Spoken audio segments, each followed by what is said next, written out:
स्वागत है बच्चों एम्पैथी क्लासेस 247 में आप सभी लोगों का। बच्चों आज के वीडियो में हम आपको बहुत ही महत्वपूर्ण चीज़ बताने वाले हैं।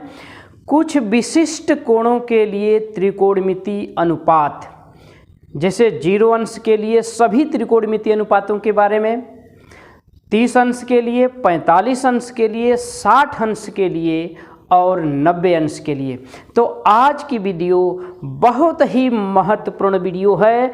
तो हम आपसे यह कहना चाहेंगे कि कहीं मत जाइए, वीडियो को प्रारंभ से लेकर के अंत तक देखिए, मज़ा आ जाएगा आपको। बच्चों जैसे आप कोई फिल्म देखते हैं, यदि पूरी फिल्म नहीं देखते हैं तो उस फिल्म की कहानी आपको अच्छी तरह से समझ में नहीं आती है। तो इसी प्रकार यदि आप इस वीडियो को पूरा देखेंगे तो हम आशा करते हैं कि आपको बिल्कुल मज़ा आ जाएगा और यह आपको ज़िंदगी भर याद रहेगा जो चीज़ हम आपको आज बताने वाले हैं। बुढ़ापे तक ये चीज़ आपको याद रहेगी। जानते हैं ना, कहा जाता है कि अगर कोई व्यक्ति छोटे मोटे रोग का शिकार हो गया, यदि रोगी हो गया, कोई छोटा मोटा रोग हो गया उसको, तो उस रोग का वो डॉक्टर बन जाता है। मैं छोटा था, एक बार जब मैं हाई स्कूल में पढ़ रहा था, मेरा पेट बहुत तेज दर्द कर रहा था, बहुत तेज दर्द कर रहा था मेरा पेट। अरे माई, अरे बाप, मैं चिल्ला रहा था। मेरे पिताजी गए मार्केट और एक मेडिकल स्टोर से 2 दवाएं खरीद के लाए। एक दवा का नाम था कोलिस्पास टैबलेट, कोलिस्पास, और दूसरी दवा थी लिविना नाम से।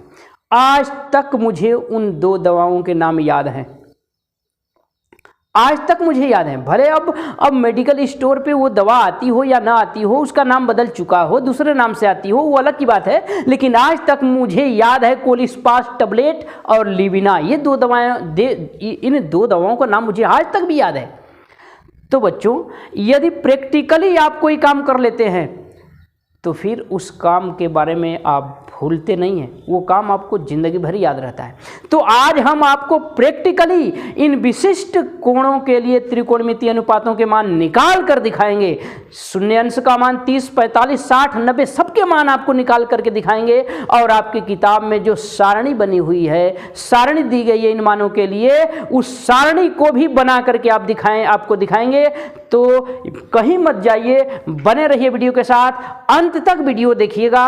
अगर लाइक हो, अगर पसंद हो, वीडियो पसंद आए तो लाइक शेयर करना मत भूलिएगा। आइए शुरू करते हैं। हाँ, एक चीज़, ज़्यादा समय न लेते हुए 2 मिनट, मात्र 2-3 मिनट का समय लेंगे, इसके बाद हम तुरंत शुरू कर देंगे विशिष्ट कोणों के लिए त्रिकोणमितीय अनुपातों के मान। तो आइए 2 मिनट किसके लिए हम समय मांग रहे हैं? 2 मिनट पर 2 सवाल हम कहते। पिछली वीडियो में प्रश्नावली 8A के हम आपको 37 सवाल बताए थे, 2 सवाल कहते, तो 2 सवालों की बस चर्चा करेंगे। चर्चा करने के बाद हम तुरंत शुरू करेंगे विशिष्ट कोणों के लिए त्रिकोणमितीय अनुपातों के मान। आइए प्रश्न नंबर 38, 2 सवाल हम आपको बताने के लिए कहे थे। 38 नंबर वाला सवाल आपका दिया हुआ है, लिखा है काट थीटा बराबर 7/8। काट थीटा बराबर लिखा है 7/8। तो मान ज्ञात करना है किसका? फर्स्ट में दिया है 1 + sin theta into 1 - sin theta, 1 + sin theta into 1 - sin theta, 1 - sin theta, और बटे दिया हुआ है आपका 1 + cos into 1 - cos, 1 + cos theta into 1 - cos theta, इसका मान ज्ञात करना है।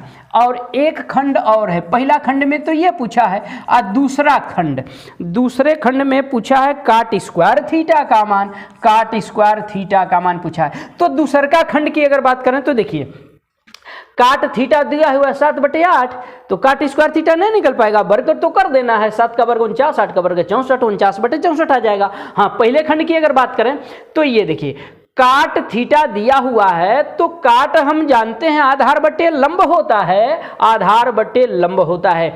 तो समकोण त्रिभुज बना लेंगे, एक समकोण त्रिभुज बना लेंगे, आधार उसका 7 रख लेंगे और लंब 8 रख लेंगे, पाइथागोरस प्रमेय से कर्ण निकाल लेंगे। कर्ण निकालने के बाद समकोण त्रिभुज से साइन थीटा का मान निकाल लीजिए, कास थीटा का मान निकाल लीजिए और बस रख दीजिए साइन थीटा और कास थीटा के मान, इनमें आ जाएंगे मान। तो हम आशा करते हैं कि ये प्रश्न आप कर सकते हैं। अब आइए इस प्रश्नावली का लास्ट सवाल बचा हुआ है 39 नंबर। इसके तुरंत बाद हम विशिष्ट कोणों के लिए त्रिकोणमितीय अनुपातों के मान आपको बताएंगे।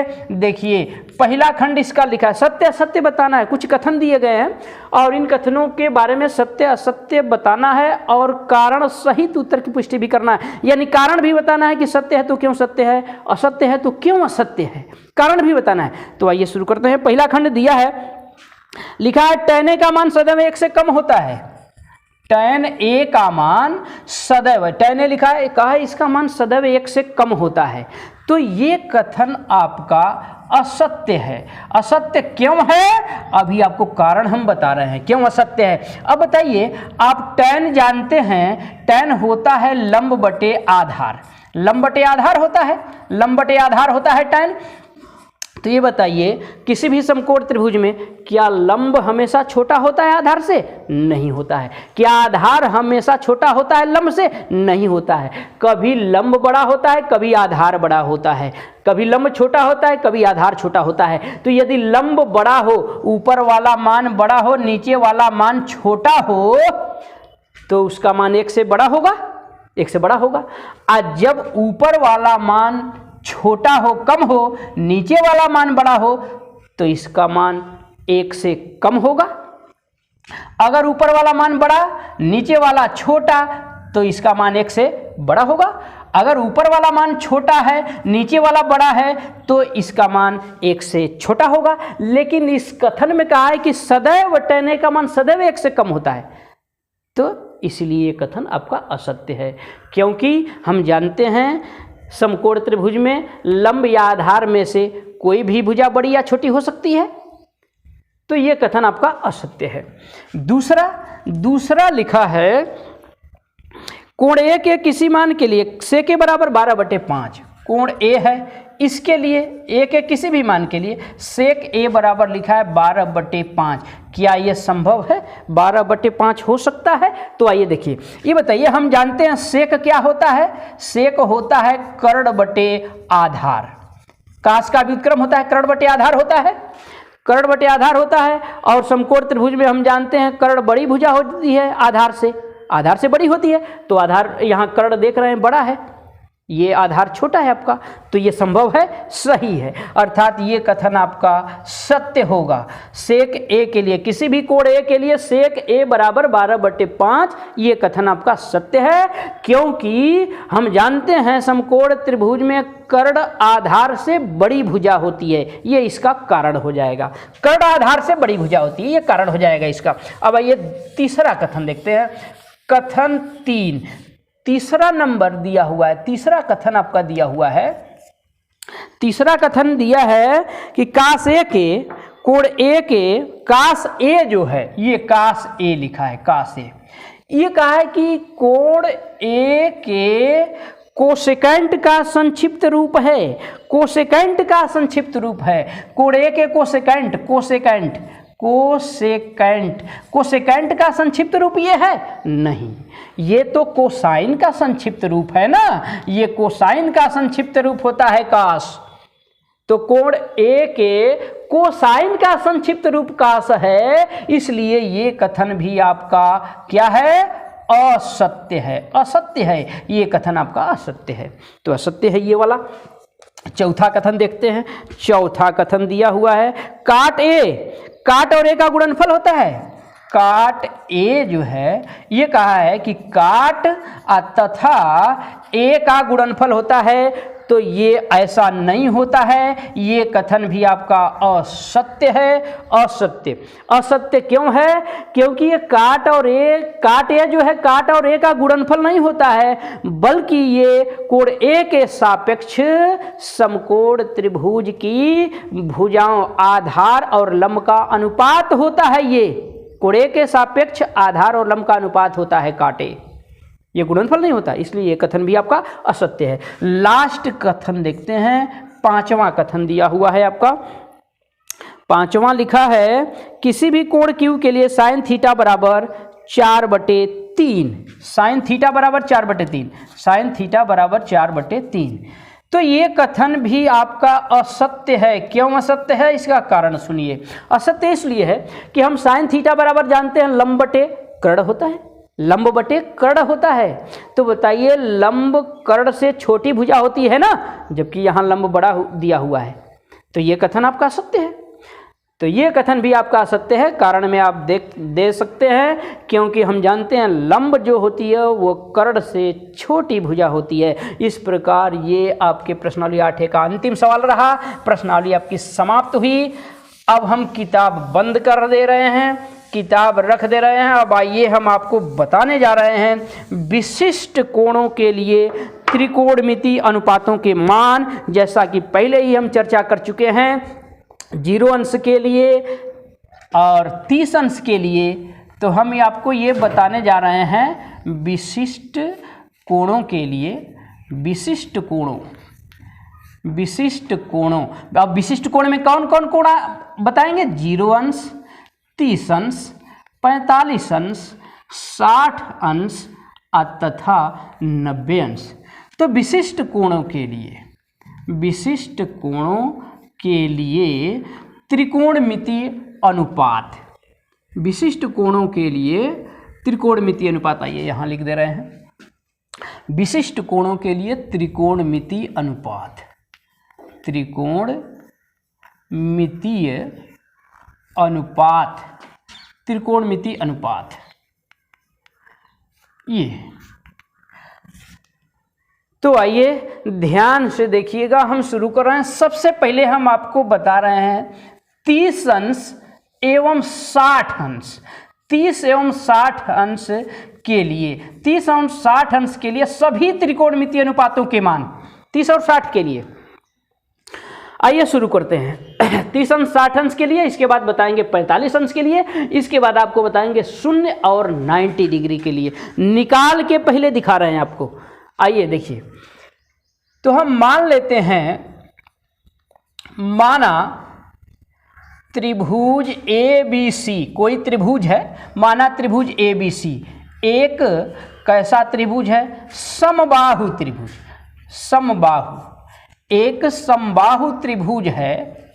समबाहु त्रिभुज का जानते हैं प्रत्येक कोण 60 अंश होता है। समबाहु त्रिभुज है जिसकी प्रत्येक भुजा, तीनों भुजाएं बराबर होती हैं, जिसकी प्रत्येक भुजा मान ले रहे हैं, प्रत्येक भुजा A है, प्रत्येक भुजा A है। ये देखिए, ये एक समबाहु त्रिभुज हम बना दे रहे हैं, समबाहु त्रिभुज, समबाहु त्रिभुज नाम रख दे रहे हैं ABC। तो समबाहु त्रिभुज का प्रत्येक कोण हम जानते हैं 60 अंश होता है, 60 अंश 60 डिग्री होता है। ये 60 अंश होता है, ये भी 60, ये भी 60, तीनों ही 60-60 अंश के कोण होते हैं। तो ये हम एक समबाहु त्रिभुज ले लिए ABC, जिसका प्रत्येक कोण 60 अंश होता है, हम जानते हैं। और एक काम हम कर रहे हैं, शीर्ष A से भुजा BC पर एक लंब डाल देना है। शीर्ष A से भुजा BC पर लंब, ये लंब डाल दिए। इस लंब का नाम हम रख ले रहे हैं AD। तो जानते हैं समबाहु त्रिभुज के किसी भी शीर्ष से, समबाहु त्रिभुज के किसी भी शीर्ष से सम्मुख भुजा पर डाला गया लंब सम्मुख भुजा को तथा शीर्ष कोण को समद्विभाजित करता है, अर्थात 2 बराबर भागों में बांटता है। तो ये आपका कोण भी 2 बराबर भागों में बढ़ जाएगा और साथ ही साथ ये भुजा भी 2 बराबर भागों में बढ़ जाएगी, अर्थात BD और DC आपस में बराबर होंगी। BC कितना A है, तो BD आपकी A/2 हो जाएगी और DC भी आपकी A/2 हो जाएगी। ये आपका A है, ये A है। ये कोण आपका 30 अंश हो जाएगा, ये 30 अंश, ये 30 अंश और ये भी 30 अंश हो जाएगा। तो आइए आगे चलते हैं। अब देखिए, ये ADB एक समकोण त्रिभुज बन रहा है, ये भी समकोण त्रिभुज बनेगा ADC। तो कोई एक समकोण त्रिभुज हम ले रहे हैं। अगर हम समकोण त्रिभुज ADB की बात करें तो इसमें भुजा BD हमें मालूम है, भुजा AB मालूम है, भुजा AD मालूम नहीं है, AD नहीं मालूम है। तो पहले हम भुजा AD को निकालने जा रहे हैं, भुजा AD को निकालने जा रहे हैं। तो अगर हम ले लें ये समकोण त्रिभुज, समकोण त्रिभुज ABD में पाइथागोरस प्रमेय अगर लगा लें, पाइथागोरस प्रमेय से क्या मिलेगा हमें? पाइथागोरस प्रमेय से इसका कर्ण कौन है? देखिए इसका कर्ण है आपका AB और बाकी दो भुजाएं BD और AD हैं, तो AD हमें मालूम करना है। तो AD स्क्वायर बराबर क्या मिलेगा पाइथागोरस प्रमेय से? AD का वर्ग बराबर हमें मिलेगा AB का वर्ग माइनस BD का वर्ग, AB square minus BD square, ये मिलेगा।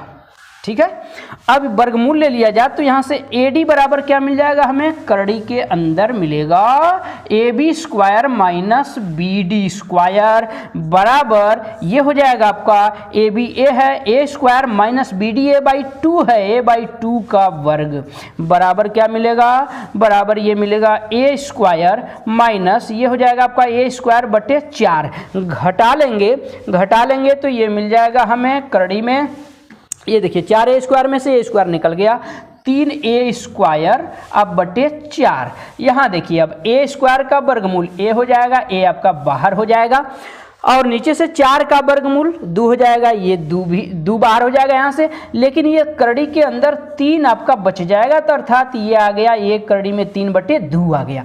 तो AD आपकी निकल गई A कड़ी में 3/2। ठीक है, ये AD की लंबाई निकल गई। अब हम इस समकोण त्रिभुज से बारी बारी से इस कोण के लिए साइन, कास, टैन, काट, सेक, कोसेक लेंगे तो सबके 30 अंश का मान निकल जाएगा, और इसी समकोण त्रिभुज से 60 के लिए साइन, कास, टैन, काट, सेक, कोसेक सब ले लेंगे तो सबके 60 का मान निकल जाएगा। आइए निकालते हैं। तो ये चीज़ समझ में आई होगी, हम आशा करते हैं कि इतना आप समझ गए होंगे। तो आइए इतना अब हम मिटा दे रहे हैं, अब इसको हम मिटा दे रहे हैं, मिटा दिया जाए इसको। अब हम सबके 30 अंश का मान निकालने जा रहे हैं। पहले शुरू करते हैं साइन 30 इसी समकोण त्रिभुज से, समकोण त्रिभुज ABD में ही, किस त्रिभुज में? ADB में ही इसका हम साइन ले रहे हैं, साइन 30 अंश। तो क्या मिलेगा? साइन 30 अंश, देखिए साइन 30 क्या मिलेगा?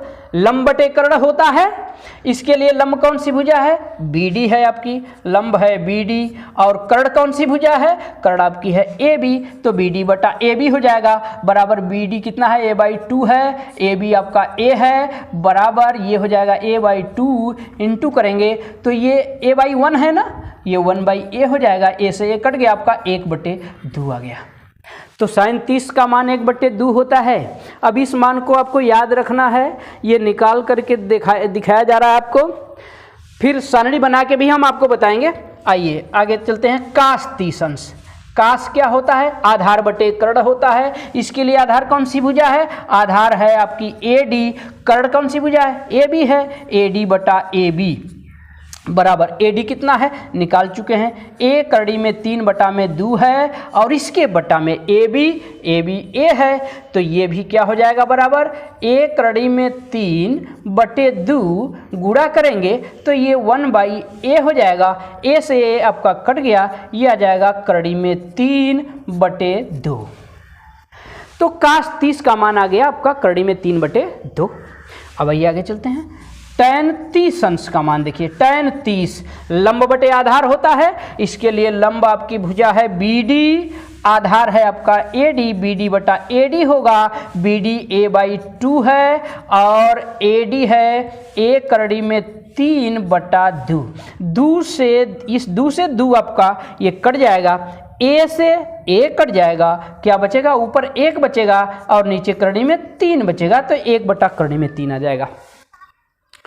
तो ये टैन 30 का मान निकल गया, A बटे कड़ी में 3, A बटे कड़ी में 3 आ गया। अब आइए आगे चलते हैं। तो इतना अब हम मिटा दे रहे हैं। साइन 30, कास 30 और टैन 30 के मान निकल गए आपके। साइन 30 1/2, कास 30 कड़ी में 3/2, टैन 30 1/कड़ी में 3। ठीक है, अब आइए आगे चलते हैं। साइन का जो व्युत्क्रम होता है कोसेक, इसका व्युत्क्रम सेक, इसका व्युत्क्रम काट। तो आइए इसी के व्युत्क्रम से चाहे कहीं से भी शुरू करते हैं। काट 30 अंश का मान निकालें, अगर काट 30, आइए सबके अब लिए ये 3 तो निकल गए, और अब आपके शेष जो 3 हैं इन तीनों के क्रम से जो व्युत्क्रम होते हैं, आइए पहले काट 30 ही निकाल लेते हैं। तो काट 30 अंश, काट क्या होता है, आधार बटे लंब होता है। आधार आपका है AD, आप बटा लंब है BD, AD बटा BD हो जाएगा, बराबर 1 करड़ी में 3 बटा 2, इसके बटा में BD आपका है A/2। तो देखिए 2 से 2 कट जाएगा, आपका A से A कट जाएगा, नीचे 1 बचा, ऊपर कड़ी में 3, कड़ी में 3 बटा 1 यानी कड़ी में 3 हो जाएगा ये आपका। तो काट 30 का मान होता है कड़ी में 3। आइए कास का जो व्युत्क्रम है सेक 30 का मान निकाल देते हैं। सेक 30 इसके लिए सेक कर्ण बटे आधार होता है, कर्ण है आपका AB बटे आधार है आपका AD बटा AD हो जाएगा, बराबर AB A है, AD A कड़ी में 3 बटा में 2 है, बराबर ये करेंगे A गुणे करेंगे तो 2 हो जाएगा ऊपर आपका, और नीचे A कड़ी में 3 हो जाएगा। A से A कट गया, आपका मिल गया 2 बटा कड़ी में 3। तो ये निकल गया आपके सेक 30 अंश का मान, 2 बटे कड़ी में 3। काश 30 का मान कड़ी में 3 बटा 2 और सेक 30 2 बटा कड़ी में 3, उसका व्युत्क्रम होता है। आइए साइन का जो व्युत्क्रम होता है कोसेक 30 अंश क्या होता है, कर्ण बटे लंब होता है। इसके लिए कर्ण क्या है आपकी, कर्ण है AB और लंब है आपका BD, तो AB बटा BD हो जाएगा, बराबर A बटा BD कितना है, A/2 है, बराबर ये हो जाएगा A इंटू 2/A। A से कैंसिल हो गया, आपका 2 आ गया। तो ये कोसेक 30 का मान आ गया 2। साइन 30 का मान 1/2 आया था, कोसेक 30 का मान 2 आ गया। तो इस प्रकार ये सभी त्रिकोणमितीय अनुपातों के मान 30 अंश के लिए निकल गए। साइन 30 1/2, कास 30 करड़ी में 3/2, टैन 30 1 बटा करड़ी में 3, काट 30 करड़ी में 3, सेक 30 2 बटा करड़ी में 3 और कोसेक 30 का मान 2 आ गया। अब ये इसी त्रिभुज से, त्रिभुज वही है आपका ADB, अब हम 60 अंश का मान निकाले जा रहे हैं, सबके 60 अंश का मान। तो आइए पहले साइन 60 का मान ले रहे हैं, साइन 60 अंश, साइन 60 सूत्र वही होता है लंब बटे कर्ण, जानते हैं जैसा कि पहले से। इसके लिए लंब अब कौन सी भुजा होगी, AD, कर्ण कौन है AB, तो ये हो जाएगा आपका AD बटा AB, बराबर AD कितना है आपकी, A कड़ी में 3 बटा 2 है, बटा AD कितना है, AD आपका, हाँ AD तो हो गया, A कड़ी में 3 बटा 2 बटा AB आपका A है। तब क्या हो जाएगा, ये आपका A बटा कड़ी में 3 बटा में 2 गुणा करेंगे तो ये बाई 1 है ना, 1/A हो जाएगा। A से ये कैंसिल, आपका ये आ गया कड़ी में 3 बटा में 2। तो ये आपके साइन 60 का मान निकल गया। जो कास 30 अंश का मान था कड़ी में 3 बटा 2, वही साइन 60 का मान भी आ गया कड़ी में 3 बटा 2। अब आइए कास 60 का मान देखते हैं। कास 60, कास क्या होता है, आधार बटे कर्ण होता है। आधार आपका है AD, आधार सॉरी AD नहीं है, आधार आपका 60 अंश के लिए आधार कौन है, BD है। आधार आपका BD है और कर्ण क्या है, कर्ण तो वही है AB, BD बटा AB हो जाएगा आपका। तो BD कितना है, A/2 है, बटे AB क्या है, A है, तो ये क्या हो जाएगा A/2 इंटू 1/A हो जाएगा, A से A कट जाएगा, 1/2 आ गया। तो कास 60 का मान 1/2 होता है। जो साइन 30 का होता है, साइन 30 का मान भी निकाला गया था, 1/2 आया था। तो जो साइन 30 का मान होता है वही कास 60 का मान होता है। अब आइए आगे चलते हैं, टैन 60 का मान देखते हैं। टैन 60 अंश, टैन 60, अब इसका टैन ले रहे हैं, लंब बटे आधार होता है। इसके लिए लंब कौन सी भुजा है, AD लंब है आपकी।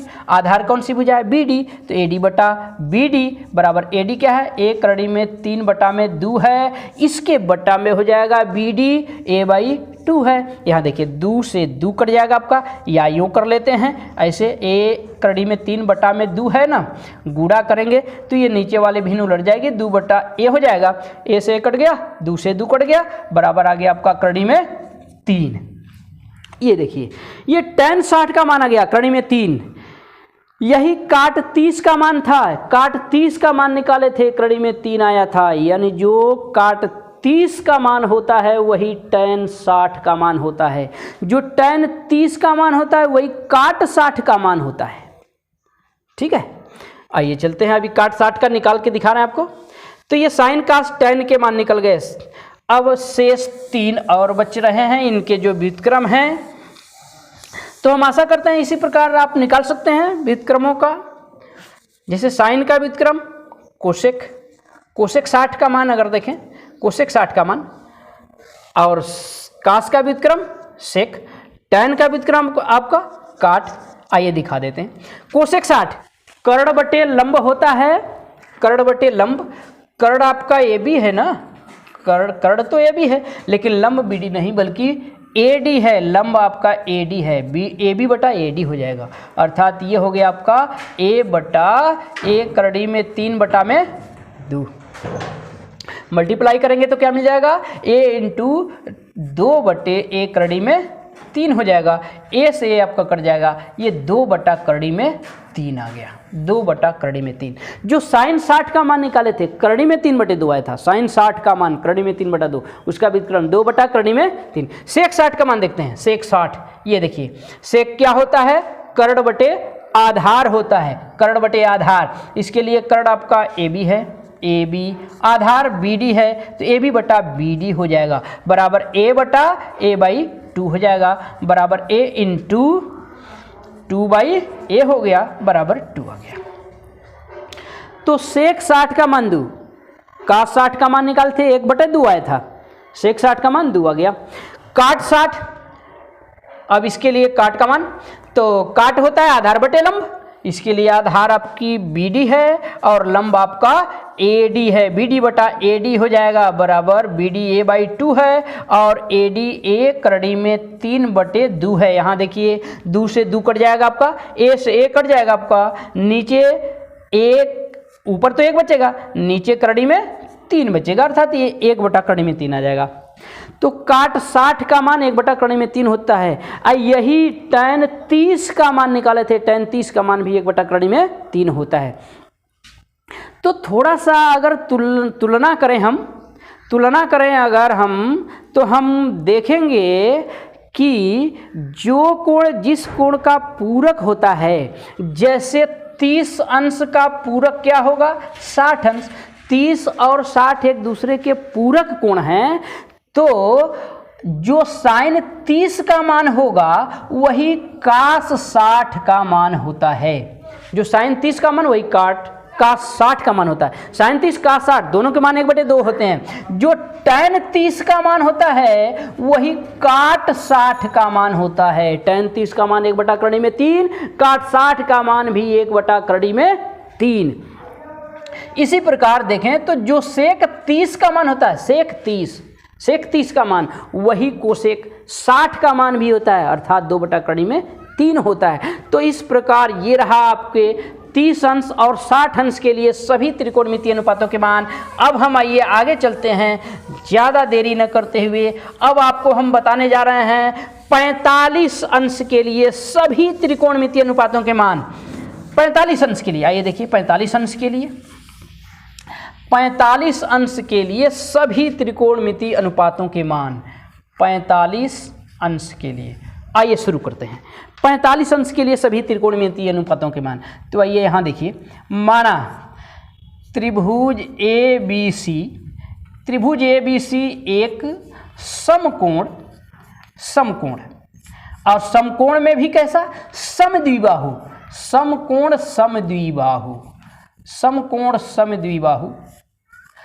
माना त्रिभुज एबीसी एक समकोण समद्विबाहु त्रिभुज है, समद्विबाहु त्रिभुज है, समद्विबाहु त्रिभुज है, जिसका कोण भी मान ले रहे हैं समकोण है, जिसका कोण भी क्या है, जिसका कोण भी समकोण है, कोण भी समकोण है, कोण भी समकोण है।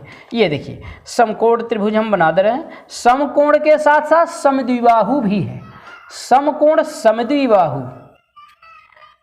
ए बी सी, ये आपका समकोण समद्विबाहु त्रिभुज हो गया। अब भुजा ए बी और बी सी आपस में बराबर हैं, तो इनको हम मान ले रहे हैं, माना ए बी बराबर बी सी बराबर ए मान ले रहे हैं। ए बी और बी सी में से प्रत्येक ए है। तो एक चीज आप जानते हैं, ज्यामिति से आप जानते हैं, किसी भी त्रिभुज में बराबर भुजाओं के समूह कोण बराबर होते हैं। तो भुजा ए बी और बी सी बराबर हैं, तो ए बी और बी सी के सामने का कोण ए और कोण सी आपस में बराबर होंगे। कोण ए बराबर क्या होगा, कोण सी के होगा। ठीक है, कोण ए और कोण सी आपस में बराबर होंगे तथा कितने कितने डिग्री के होंगे, ये आपका पहले से 90 डिग्री है, 90 अंश का कोण है। और ये भी हम जानते हैं त्रिभुज के तीनों अंतः कोणों का योगफल 180 अंश होता है। तो ये 90 अंश का कोण है जब, तो इन दोनों का योगफल कितना होगा, 180 माइनस 90 अर्थात 90 होगा। दोनों का योगफल 90 डिग्री होगा और दोनों ही आपस में बराबर हैं, तो 90 के आधे आधे हो जाएंगे, अर्थात दोनों ही 45 डिग्री के कोण हो जाएंगे। ये आपका 45 डिग्री हो जाएगा और ये भी 45 डिग्री होगा। अब आइए इस समकोण त्रिभुज में तीसरी भुजा जो ए सी है, इसे हम पाइथागोरस प्रमेय से मान ले रहे हैं। पाइथागोरस प्रमेय से समकोण त्रिभुज ए बी सी में पाइथागोरस प्रमेय से, पाइथागोरस प्रमेय से क्या मिलेगा, पाइथागोरस प्रमेय से, पाइथागोरस प्रमेय से क्या मिल जाएगा हमें, ये देखिए ए सी बराबर क्या मिलेगा पाइथागोरस प्रमेय से, ए सी बराबर मिलेगा हमें करड़ी में ए बी का वर्ग प्लस बी सी का वर्ग, ए बी का वर्ग प्लस बी सी का वर्ग बराबर ये क्या मिल जाएगा, करड़ी में ए स्क्वायर प्लस ए स्क्वायर बराबर ये हो गया आपका करड़ी में 2a स्क्वायर, ए स्क्वायर का वर्गमूल ये हो जाएगा, करड़ी में 2 बच जाएगा आपका, ए करड़ी में 2, तो ये भुजा आ गई आपकी ए करड़ी में 2। अब आइए इस कोण के लिए सभी त्रिकोणमितीय अनुपातों के मान हम निकालना शुरू कर रहे हैं। साइन 45 पहले देखते हैं, साइन 45 अंश, साइन 45, साइन जानते हैं लंब बटे कर्ण होता है। इसके लिए लंब कौन सी भुजा है, लंब आपकी भुजा ए बी है, कर्ण आपकी ए सी है, ए बी बटा ए सी, तो ये हो जाएगा आपका बराबर ए बटा में ए करड़ी में 2, ए से ए कट गया, ये आ गया आपका 1 बटा करड़ी में 2। तो साइन 45 अंश का मान 1 बटा करड़ी में 2 होता है। आइए कास 45 देखते हैं, कास 45 अंश का मान, इसी कोण का कास ले रहे हैं। आधार बटे कर्ण होता है, आधार है आपका BC, कर्ण है आपका AC, BC बटा AC हो जाएगा बराबर A बटा A करड़ी में 2 होगा, A से A कट गया आपका, ये आ गया 1 बटा करड़ी में 2। तो साइन 45 और कास 45 दोनों का मान एक ही होता है, 1 बटे करड़ी में 2 होता है। आइए आगे चलते हैं। अब इसको हम मिटा दे रहे हैं, ये मिटा दे रहे हैं, ये देखिए। अब tan 45 का मान देख लिया जाए, tan 45 का मान देखिए, tan 45 उसी कोण का tan ले रहे हैं, tan 45 अंश क्या होगा, लंब बटे आधार होता है, लंब इसके लिए ए बी है और आधार आपकी बी सी है, ए बी बटा बी सी हो जाएगा बराबर ए बटा ए बराबर 1 होगा। तो tan 45 का मान 1 होता है। तो sin 45 कास 45 1 बटा करणी में 2, tan 45 का मान 1। अब आइए इनके व्युत्क्रमों को निकालना है। काट 45, काट इसका व्युत्क्रम होता है, आधार बटे लंब होता है, तो BC बटा AB हो जाएगा, BC बटा AB बराबर A बटा A बराबर 1। ठीक है, तो ये काट 45 का मान निकल गया। कास का जो व्युत्क्रम होता है सेक 45 का मान निकल रहा है, सेक 45 कर्ण बटे आधार होता है, इसके लिए कर्ण क्या है AC, कर्ण तो वही AC, आधार BC है, AC बटा BC हो जाएगा बराबर A करड़ी में 2 बटा में A हो जाएगा, A से A कैंसिल हो जाएगा, करड़ी में 2। ये आ गया सेक 45 का मान। आइए कोसेक 45 भी देख लेते हैं।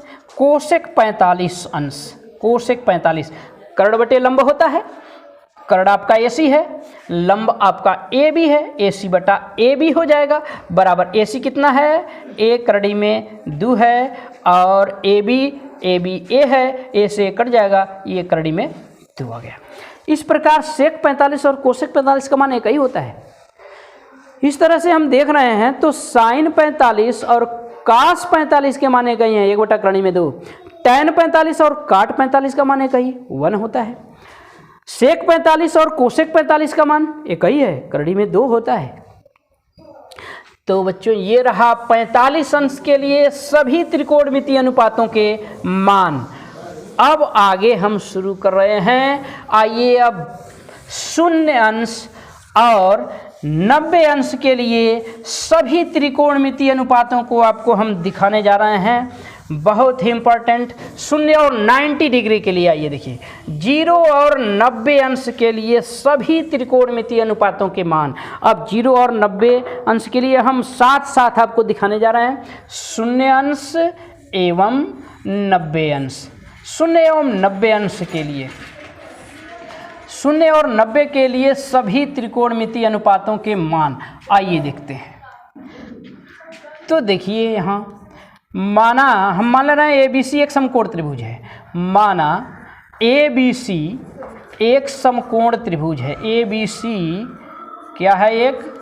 एक समकोण त्रिभुज है। एक समकोण त्रिभुज है। एक समकोण त्रिभुज है जिसमें क्या है? कोण भी 90 डिग्री है। आइए देखिए कोण भी 90 डिग्री। ये समकोण त्रिभुज हम बना दे रहे हैं। यहाँ बना दे रहे हैं समकोण त्रिभुज। समकोण त्रिभुज ये बना दे रहे हैं ABC। ये समकोण त्रिभुज है। कोण C को हम थीटा मान ले रहे हैं। माना कोण C थीटा है। माना कोण C क्या है? आपका थीटा है। तब बताइए इस समकोण त्रिभुज से आप 6 त्रिकोणमितीय अनुपातों के मान तो लिख सकते हैं। Sine theta, cos theta, tan theta, cot theta, sec theta और कोसेक थीटा। इन 6 त्रिकोणमितीय अनुपातों के मान तो आप लिख सकते हैं, जानते हैं पहले से। साइन थीटा लंब बटे कर्ण होता है। इसके लिए लंब कौन सी भुजा है? आपकी लंब है AB, कर्ण है आपका AC, AB बटा AC हो जाएगा। कास थीटा आधार बटे कर्ण होता है, ये आपका BC बटा AC हो जाएगा। टैन थीटा लंब बटे आधार होता है, लंब आपका AB है, आधार आपका BC है, तो AB बटा BC हो जाएगा। AB बटा BC हो जाएगा। काट थीटा BC बटा AB हो जाएगा, BC बटा AB। सेक थीटा आपका AC बटा BC हो जाएगा, AC बटा BC। कास का व्युत्क्रम AC बटा BC हो जाएगा। और कोसेक थीटा साइन का व्युत्क्रम AC बटा AB हो जाएगा, AC बटा AB हो जाएगा। ये जानते हैं। अब आइए हम शुरू कर रहे हैं। थीटा को अगर 0 ले लिया जाए, यदि थीटा बराबर 0 अंश ले लिया जाए, यदि थीटा बराबर 0 अंश, तब क्या होगा? तब थीटा की जगह अगर हम सारे जहाँ थीटा है वहाँ 0 रख दें तो सबके 0 का मान निकल जाएगा। तो आइए देखते हैं। यदि थीटा हम 0 ले रहे हैं तो इस त्रिभुज की तीनों भुजाओं पर क्या प्रभाव पड़ेगा?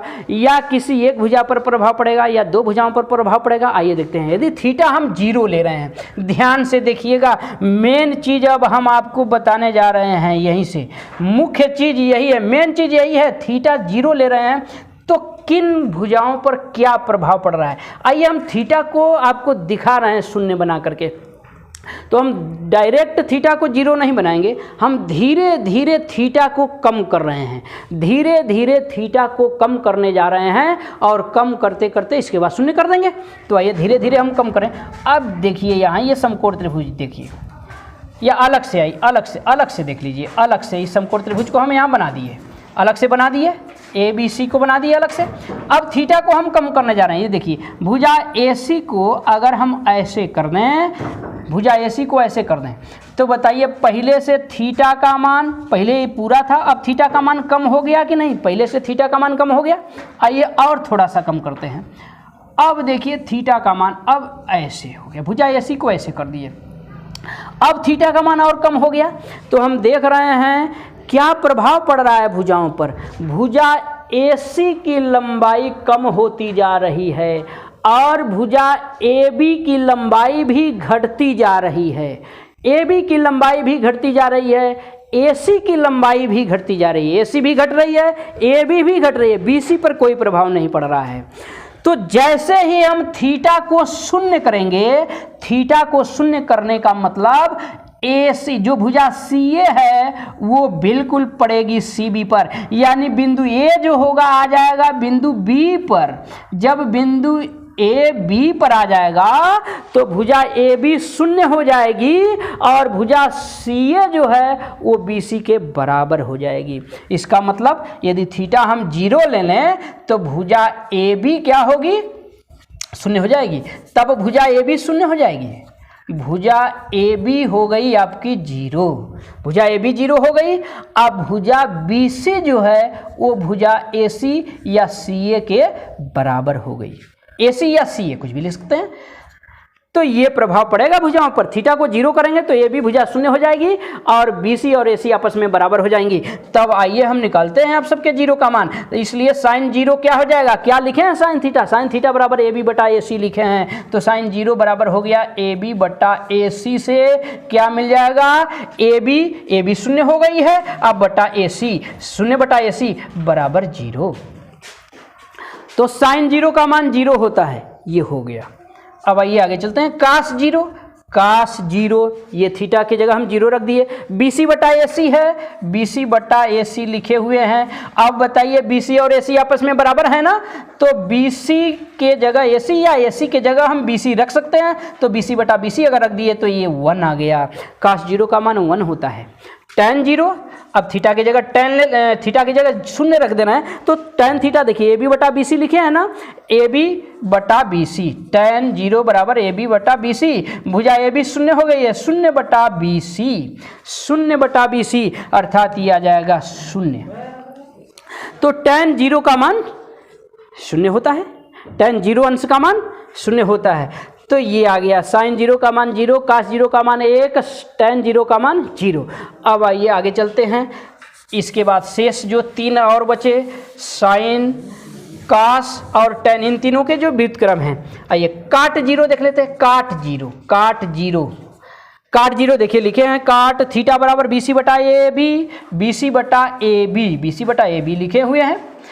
तो बी सी आपकी है, ए बी शून्य हो गई है, बी सी बटा 0 हो गया और बी सी बटा 0 का मतलब ये हो जाएगा अपरिभाषित, क्योंकि हम जानते हैं किसी भी संख्या में 0 से भाग परिभाषित नहीं है। तो ये बराबर मिल गया आपका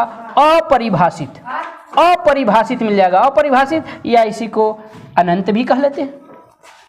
तो काट 0 का मान अपरिभाषित है भाई। अब आइए सेक 0 का मान देखते हैं। सेक 0 कर्ण बटे आधार ये लिखे हुए हैं। सेक थीटा बराबर ए सी बटा बी सी। तो ए सी बटा बी सी अगर लिख दें तो ए सी और बी सी तो आपस में बराबर हैं, तो ए सी के जगह बी सी या बी सी के जगह ए सी हम रख सकते हैं। तो ए सी बटा ए सी भी लिख सकते हैं, इसको बराबर 1 आ गया। तो सेक 0 का मान भी 1 होता है, कास 0 का मान 1, सेक 0 का मान भी 1। अब आइए चलते हैं कोसेक 0 देख लेते हैं। कोसेक 0 का मान, कोसेक भी लिखे हुए हैं, ए सी बटा ए बी लिखे हुए हैं, ए सी बटा ए बी 0 है तो ए सी बटा 0 हो गया, बराबर ये भी आपका अपरिभाषित हो जाएगा। अपरिभाषित अर्थात जिसे अनंत कह लेते हैं। तो कोसेक 0 का मान भी अपरिभाषित है। तो इस प्रकार ये रहा सभी के लिए, शून्य अंश के लिए सभी त्रिकोणमितीय अनुपातों के मान। तो हम आशा करते हैं कि ये आप सभी लोगों को अवश्य समझ में आया होगा। अब आइए हम थीटा को अब 90 डिग्री करने जा रहे हैं। अब थीटा को हम 90 डिग्री करने जा रहे हैं, अर्थात थीटा बराबर 90 अंश अगर हम कर दें, थीटा को 90 डिग्री अगर बना दें, तब देखा जाए कि इस त्रिभुज की किन किन भुजाओं पर प्रभाव पड़ेगा। अगर थीटा को 90 डिग्री बना दे तो आइए हम धीरे धीरे बनाने जा रहे हैं थीटा को 90 डिग्री। आइए देखिए यहाँ से ऐसे है समकोण त्रिभुज आपका है ना, ए बी सी, ये समकोण त्रिभुज, ये आपका थीटा है। अब थीटा को हम 90 डिग्री अगर बना दें तो क्या होगा, देखिए हम डायरेक्ट इसको 90 डिग्री नहीं बनाएंगे, धीरे धीरे हम थीटा को बढ़ाने जा रहे हैं। थीटा को बढ़ाने का मतलब कि भुजा AC जो देख रहे हैं, AC या CA, अब इसको धीरे धीरे ऐसे करेंगे भुजा AC या CA को ऐसे करेंगे, ऐसे। तो जब भुजा CA को ऐसे कर दिए CA को, तो क्या होगा, यानी बिंदु ए यहाँ आ जाएगा और तब भुजा ए भी ऐसे हो जाएगी, भुजा ए भी देखिए ऐसे हो जाएगी। तब देख रहे हैं, तो थीटा को हम धीरे धीरे बढ़ा रहे हैं तो हो क्या रहा है, हम देख रहे हैं कि भुजा BC जो है, BC ये धीरे धीरे कम हो रही है, BC का मान घट रहा है, BC का मान घट रहा है और साथ ही साथ AC का मान भी घटेगा, AC का मान भी घटेगा। ठीक है, तो भुजा BC घट रही है, भुजा AC भी घट रही है और भुजा AB क्या हो रही है, AB पर कोई प्रभाव नहीं पड़ेगा आपका, AB पर कोई प्रभाव नहीं पड़ेगा, AC घटेगी BC घटेगी। और थोड़ा सा AC को हम सीधा कर रहे हैं, अब थोड़ा सा और कर रहे हैं, ऐसे कर दिए, तो ये देखिए भुजा AB अब ऐसे हो गई, BC और छोटी हो गई, BC और छोटी हो गई, AC भी छोटी हो गई। अब जैसे ही AC को ऐसे सीधा करेंगे AC को, तो बिंदु B आ जाएगा बिंदु C पर और ये A है आपका, अर्थात AC जो है AB बन जाएगी या AB और AC एक ही हो जाएंगी, AB और AC संपाती हो जाएंगी, मतलब भुजा AB और AC बराबर हो जाएंगी। अब BC क्या हो गई, BC शून्य हो गई। तब जब थीटा को हम 90 डिग्री करेंगे तब हमारी भुजा BC जो है वो हो जाएगी शून्य और भुजा AB जो है वो हो जाएगी AC के बराबर, AC के बराबर हो जाएगी। तब अब आइए थीटा के जगह पर हम 90 रख रहे हैं, अब सबके 90 डिग्री का मान हम निकालने जा रहे हैं, साइन 90 अंश का मान देखिए, थीटा की जगह 90 रख दिए, तो AB बटा AC है ना, ये AB बटा AC है, AB बटा AC बराबर AB। अब देखिए AB और AC आपस में बराबर हैं, तो AB के स्थान पर AC या AC के स्थान पर AB हम रख सकते हैं, बराबर AB बटा AB बराबर 1 आ गया। तो ये साइन 90 का मान हो गया, साइन 90 अंश का मान 1। ठीक है, अब आइए कास 90 का मान देखते हैं, कास 90 डिग्री, कास थीटा लिखे हैं BC बटा AC, BC बटा AC लिखे हुए हैं, BC बटा AC। अब बताइए BC भुजा शून्य हो गई है, शून्य बटा AC, तो शून्य बटा AC का मतलब ये शून्य हो जाएगा, तो कास 90 का मान शून्य होता है। अब आइए tan 90 का मान देख लेते हैं, tan 90, tan लिखे हुए हैं, AB बटा BC लिखे हैं, AB बटा BC लिखे हुए हैं। अब देखिए AB अब बटा BC 0 है, तो AB बटा 0 हो जाएगा, बराबर ये भी आपका क्या मिलेगा, अपरिभाषित मिलेगा, अपरिभाषित या इसी को अनंत भी कह लेते हैं। तो tan 90 का मान अपरिभाषित होता है, अनंत होता है। तो इस प्रकार हम आशा करते हैं कि शेष इसके आगे यानी कोसेक 90, सेक 90 और काट 90 के मान भी आप निकाल लेंगे अपने से। अब आइए हम चलते हैं आपको, तो ये रहा बच्चों 0 अंश, 30 अंश, 45 अंश, 60 अंश और 90 अंश के लिए सभी त्रिकोणमितीय अनुपातों के मान, जिसे आपको निकाल करके दिखाया गया।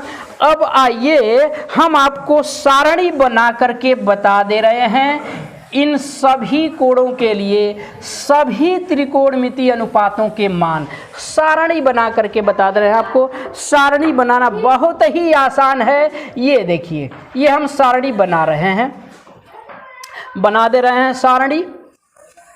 ये देखिए ये थीटा का मान हम ले लेंगे 0 अंश, इसके बाद 30 अंश, इसके बाद 45 अंश, इसके बाद थोड़ा सा छोटा कर दें कॉलम, थोड़ा सा कॉलम को छोटा कर दे रहे हैं। 0, 30, 45 और 60 तथा 90 अंश। ये देखिए 90 अंश। अब इसमें sine theta, cos theta, tan theta, cot theta, sec theta तथा कोसेक थीटा। आइए देखिए, ये देखिए तो इसमें यदि हम आपको साइन थीटा और कास थीटा, यदि हम आपको साइन थीटा और कास थीटा के मान निकाल करके दिखा दें तो बाकी शेष त्रिकोणमितीय अनुपातों के मान तो आप निकाल लेंगे, शेष त्रिकोणमितीय अनुपातों के मान निकाल लेंगे आप। तो ये सबके लिए क्या केवल साइन और कास के लिए अगर हम इन सभी के मान आपको लिख करके दिखा दें तो हम आशा करते हैं कि बाकी के लिए आप स्वयं निकाल सकते हैं, क्योंकि अगर साइन और कास निकाल दें तो आप जानते हैं tan क्या होता है, tan थीटा बराबर साइन थीटा बटे कास थीटा होता है। तो इसमें इसकी भाग दे देंगे तो tan निकल जाएगा, tan का व्युत्क्रम कर देंगे काट निकल जाएगा, कास का व्युत्क्रम कर देंगे सेक निकल जाएगा, साइन का व्युत्क्रम कर देंगे कोसेक निकल जाएगा। तो ये अगर ये दो मान हम आपको लिखना बता दें तो बाकी के सारे मान आप स्वयं लिख सकते हैं। तो आइए कैसे निकालेंगे, कैसे मान लिखेंगे, तो आइए बताइए। ये चीज़ भूल जाएगी आपको, यहाँ हम लिख दें 0, अब फिर लिख दीजिए 1, फिर लिख दिया जाए 2, फिर लिख दिया जाए 3 और फिर लिख दिया जाए 4। तो क्या ये भूलने वाली चीज़ है भाई? ये तो भूलने वाली चीज़ है नहीं, ये तो आपको ज़िंदगी भर याद रहना चाहिए, ज़िंदगी भर याद रहेगा। 0 1 2 3 4, 0 1 2 3 4। और इसमें क्या कर देना, इसी का उल्टा लिख देना है, 4 3 2 1 और 0 लिख देना है। 0 1 2 3 4, 4 3 2 1 0। फिर क्या करना है, सबके बटा कर दीजिए 4 बटे 4 बटे 4 बटे 4 बटे 4, सबके बटा 4 बटा 4 बटा 4 बटे 4 बटे 4 बटे 4, सबके बटा 4। एक काम और, अब क्या कर देना है, आज सबको कर दीजिए करड़ी के अंदर, करड़ी के अंदर कर दीजिए सबको, करड़ी के अंदर, करड़ी में कर दिया हमने, करड़ी के अंदर, करड़ी के अंदर कर दें सबको, सबको करड़ी के अंदर कर दें, करड़ी के अंदर, ये भी करड़ी के अंदर, ये भी करड़ी के अंदर।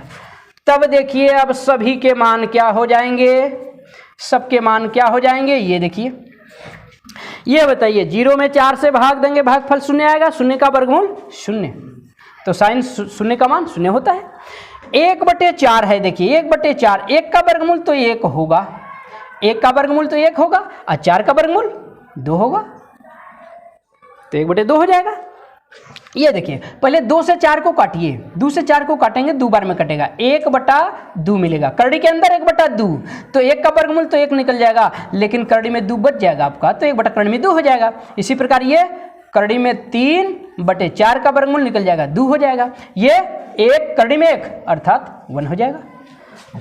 ये क्या हो जाएगा, 4 बटे 4 का मतलब 1, करड़ी में 1 का मान 1 होता है, करड़ी में 3 बटा 4 है। ये देखिए तो करड़ी में 3 तो इसी तरह रहेगा, 4 का वर्गमूल, 4 का वर्गमूल आपका ये 2 हो जाएगा, तो करड़ी में 3 बटा 2 हो जाएगा। ये 2 से काटेंगे 4 को, 2 बार में कटेगा, अर्थात 1 बटा करड़ी में 2 होगा। ये आपका 1 बटा 4 है, 1 का वर्गमूल 1 हो जाएगा, 4 का वर्गमूल आपका 2 हो जाएगा। ठीक है, तो ये हो गया आपका 1 बटे 4 का वर्गमूल 1 बटे 2। और ये देखिए 0 बटे 4 है, 0 बटे 4, 0 बटे 4 भाग देंगे 0 आएगा, 0 का वर्गमूल 0 होगा। ठीक है, तो इस प्रकार ये सबके 0 और 0 अंश से लेकर के 90 अंश तक के मान साइन और कास के लिए हो गए। साइन 0 का मान 0, साइन 30 अंश का मान 1 बटे 2, साइन 45 का मान 1 बटा करड़ी में 2, साइन 60 का मान करड़ी में 3 बटा 2, साइन 90 का मान 1, कास 0 का मान 1, कास 30 अंश का मान करणी में 3 बटा 2, कास 45 का मान 1 बटा करणी में 2, कास 60 का मान 1 बटा 2, कास 90 का मान 0। तो इस प्रकार हम आशा करते हैं कि शेष मानों को आप खुद निकाल करके सारणी में लिख करके सारणी को अपने से कंप्लीट कर सकते हैं। देखिए जैसे tan 0 का मान लिखना हो तो हम जानते हैं tan थीटा क्या होता है, साइन थीटा बटे कास थीटा, तो साइन में कास की भाग दे दीजिए, 0 में 1 से भाग दे दीजिए, 0 में 1 से भाग देंगे भागफल 0 आएगा, तो देखिए tan 0 का मान 0 निकल गया। इसमें भाग दे देंगे इसकी 1 बटा 2 में भाग दे देंगे करणी में 3 बटा 2 की, 1 बटा 2 भागे करणी में 3 बटा 2 करना है, गुणा करेंगे तो 2 बटा करणी में 3 हो जाएगा, 2 से 2 कट जाएगा अर्थात 1 बटा करणी में 3 आ जाएगा, तो tan 30 का मान 1 बटा करणी में 3 होता है। तो इस प्रकार आप सारणी को पूरा कर सकते हैं। तो बस आज की क्लास बच्चों यहीं तक। अगली वीडियो में फिर आगे हमारी आपकी मुलाकात होगी। तब तक के लिए thank you very much for watching this video. बहुत बहुत धन्यवाद बच्चों।